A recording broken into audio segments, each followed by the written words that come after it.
نبی کریم علیہ السلام بازار میں نکلے، گلی میں نکلے، ایک آدمی کو دیکھا، اس نے خانہ کعبہ کی سمت منہ کر کے تھوکا.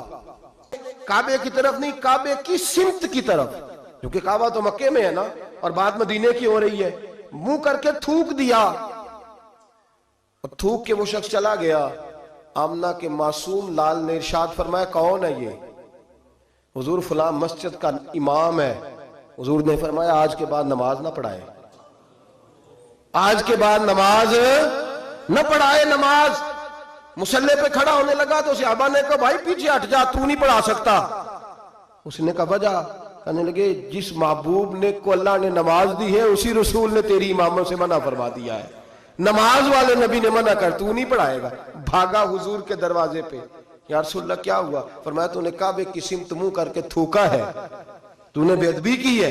کہ یا رسول اللہ مجھے میرا خیال نہیں رہا. فرمایا جو ادب کا خیال نہ رکھے وہ امامت کے قابل نہیں ہوتا.